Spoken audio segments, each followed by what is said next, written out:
Nel nombre del Tata, y del Anak, y del Espíritu Santo. Amén. Señor, abri el diamong labio para alabar kami na Diyos de sagrado nombre. Limpia diamong corazón na mga cosas no hay nada, demonio, y destroncaw pensamiento. Dale ka namon saber y amor necesita para reflectar kami na este Evangelio con atención, respeto y devoción. Señor, uwi diamond rezo que te presenta kami con usted. Te ofrece kami este por medio de Jesucristo, diaton Señor. Amén. Mga hermano y hermana, ahora uwi ipone kita na corazón el mga palabra del Dios na Evangelio. El lectura del Evangelio según con San Mateo. Gloria con usted, Señor.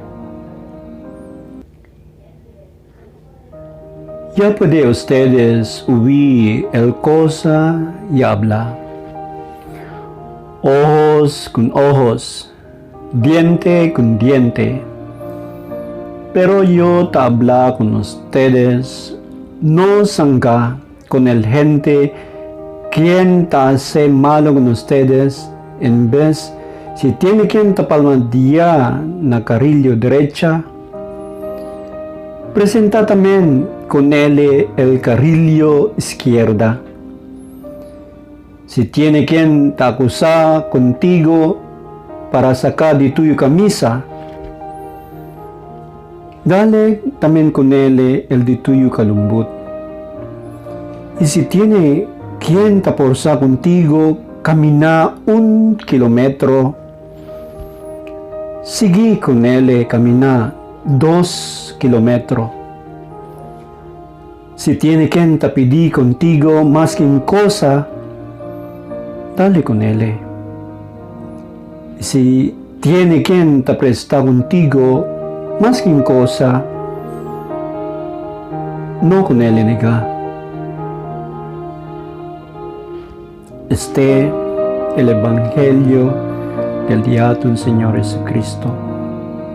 Te alaba kami con usted, Señor Jesucristo. Ahora, dale kita 30 segundos de silencio para reflectar el Evangelio que ya oí kita, como el símbolo del diátono fe con el diátono Señor Jesucristo, el diátono Señor y Dios.